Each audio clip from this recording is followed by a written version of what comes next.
So bago tayo magsimula mga cool, shout out muna sa mga driver oh. So siya po nagpa-repair ng kanyang sasakyan, Mitsubishi. So ano yung model? 2009. 2009, latest po na Mitsubishi. So medyo bihira na po ang power window na katulad nito. No, so mga call, tinanggal ko yung power window doon kasi yung nasira nito ay yung cable niya. No. So ngayon mga call, ito po ang nangyari. So inayos na to sa iba. Ito ang nangyari, nasira yung kanyang cable. Ayan o. Kung sa umambak na, no? Tumalon. Hindi nakakuan sa kanyang guide. So, ito mangyari. So, ang gagawin natin ngayon mga kuya, atin to putol-putulin, no? Huwag ganito pag trabaho, tinanggal niya tapos nag-welding na muli.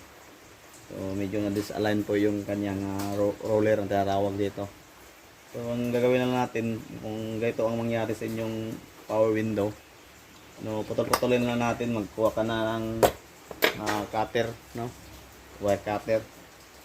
Putulin natin dito, so tanggalin. Ito po ang mangyari kasi yung original nito, ito po oh. Ito po yan, oh. Ito po 'yon siya. No, ayan oh. Naka-weld, nakakuan po dito, naka-seal po 'yan. Hindi po dapat tanggalin 'to kasi may liit na lang yung clearance nito. Pag hindi tinanggal, so yung pagtanggalin mo, lalaki yung clearance dito. So ganon siya pag gamitin mo yung power window. So sana wag ganito, wag gayahin to na pagtatrabaho. Tanggalin yung ganyang kon dito. Kasil. Pero paggawa lang tayo ng paraan paano natin ilabas yung dito nakabara na cable. So ito lang mga call gagawin natin. Putulin lang ito mga call. Madali naman lang to. Wala po kasi siyang mataas na hindi niya ginamit ang pataas na sinsya eh. Ngayon na ito mga call oh. Ngayon lang mga call. Madali lang, di ba? So magbili kayo ng side cutter na Torsen. Oh. Oh, magaling oh. Yan oh. Oh, putol agad. Oh. Walang kapan ba? Walang kahirap-hirap. Hindi ganito ang pagkagawa kasi imbis na nagtitipid yung may-ari, lalong lumalaki yung gastos kasi ayan, tinira oh. Yung gagawin natin ng mga pol, ipakita ko sa inyo kung ano ba ang clearance nito. Napakaliit ng clearance nito. Yung sinasabi nila 00, no? So, ano. So ayan mga kuya, oh, natanggal ko naman, oh. So pag nakasalaga yung pasensya mo, makakuha mo lang talaga. Ayan oh, tanggal naman oh. Bakit sa kanya hindi na tinanggal, no? So para-paraan lang mga ko. O mataas na pasensya ang kinakailangan. Yan. So isa po itong spring napaka-importante po ito eh. No, dapat balik mo nila. Sa ngayon wala pa akong nakuha na spring, so hindi pa ko nakakuha yung spring dito. Kumuha ko sa savings natin. Hindi naman siguro na sinisiraan ko yung trabaho nito. Explain ko lang. Kung dapat kailangan ibabalik kung anong nakukuha dito, dapat ibalik lang, no? Wala naman tayong sinisiraan. Kailangan natin na maintindihan ng manonood natin kung ano ba talaga ang purpose ng spring nito. So kailangan sa dito isa po yung nakatulong sa pag hindi masyadong gumagalaw yung mga pan dito sa lalim, yung mechanism na. Pag walang spring, ikitan mo, hindi siya walang clearance kumbaga. So ngayon, ang gagawin natin, babalik na natin to. Replace tayo ng bagong na cable. So i-press muna natin to kasi napakataas ng clearance oh. So ang original nito ay napakalit lang, hindi halos magalaw-galaw. Parang ganito lang, maliit lang. So ang gagawin natin mga kuya, pukukoy lang natin dito sa likuran para maka-press po yung taas dito. No? Okay. Dito. O yan o, mayroon pong clearance sa ilalim mo. Dapat hindi po wala pong clearance dyan. Ayan o, malaki o. Malaki yung gawa na ng paraan para ma-press natin to. So ito na mga kuya, i-install ko na dito sa loob yung ako dito no, naka-align na po to. So kung dito naka-position yung salamin na holder, so dapat maliit po siya dito. No, yan no. Isa na lang wala na. Hindi makita diyan. So isa na lang dito na cable. Hindi siya makita dito na sa likuran. Isa lang po diyan ang cable dito. So yung ito na portion pag mapunta na yung holder na ito dito, so malaki po maliit din yung sanaling cable maiwan. So pagka ganitong posisyon, ang cable po dito ay yung ganitong posisyon, so isa lang po na cable dito ang mapaiwan dito. So ang kabila marami. Pagdating dito yan, yung kabila isa na lang, yung kabila yung sa marami. Ano, magkabalik-baliktad din to eh. Pag sa kanan, kung sabi natin sa kanan, pag sa kanan yung sa kaliwa maliit na. Pag kung sa kaliwa na rin din yung kaning itong holder, so yung kanan yung maraming cable dito, no?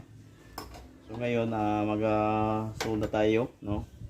So wala naman tayong lock dito na tinitinda. So ang gagawin natin, magsusolda tayo nito. Ito ang gamit natin. So, tsaka yung soldering lead, no? Ito lang ito yung sa loob para yun ang gagawin nating lock. Pagkatapos natin yung gagawin, magkatagal na tayong lock, ikuha natin yung sa kabila na cable. Ayan. Na ganito ang gagawin natin. So dugtong yan dalawa para medyo mas matagal siyang masira. So ang iba dito mayroon po silang lock nilalagay. So dito sa akin idea, wala po akong lock. Ang ginawa ko na lang, magsulat po ako ng soldering lead. Ito lang gagawin natin no, mga cool. Yan, so mag-init tayo muna.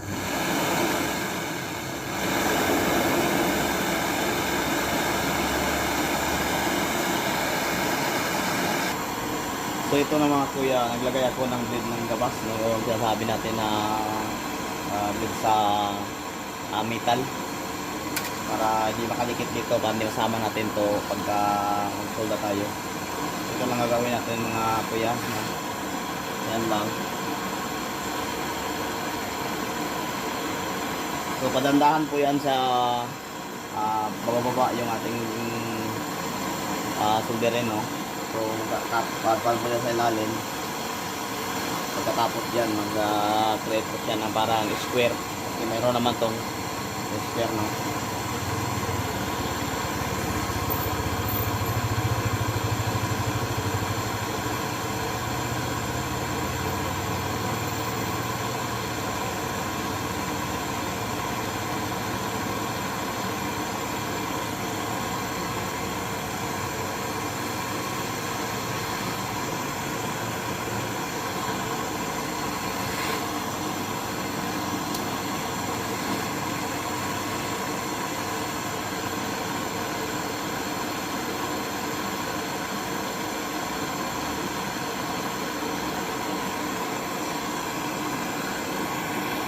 So ito na mga kuya, na tapos na natin yung trabaho, no?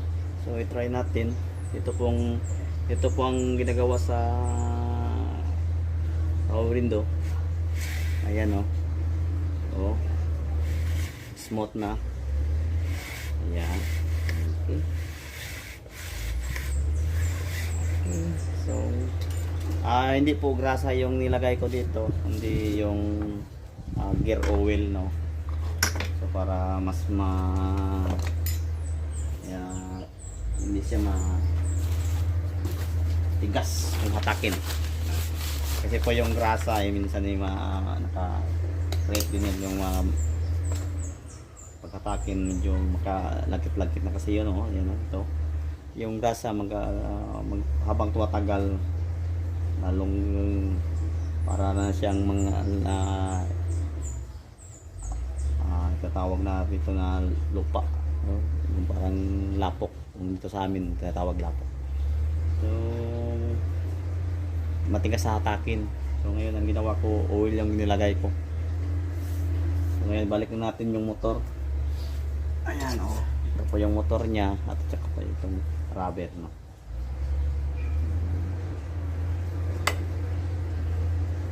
Okay din yung grasa, depende po sa grasa, pero sa sitwasyon na ito, ang ginawa ko lang, ang oil lang nilagay ko. Okay. Ibalik na natin ang kanyang kuhan dito, yung motor.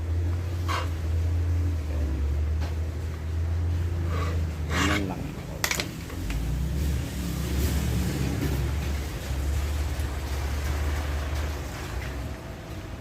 So ito na mga kuya, oh. Install na natin yung ating ginawa ko kanina, yung power window cable niya. So ngayon nakataas po yan yung ating salamin. So ibaba natin. Ito po yon. Ayan, nababa, no? So pag akyat, ayan. So maraming salamat po. Shout out po sa helper at saka sa driver, oh. Yan po yung helper at saka yung po yung driver, oh. Ayan. Ito po yung kanilang unit. Okay. So maraming salamat po sa pagpanonood. Ito po yun. Sana mayroon kayo natutunan, no? Kahit kunting kaalaman lang, mayroon naman kayo idea kung ano pag lagay ng cable nito. So maraming po salamat. God bless po sa lahat.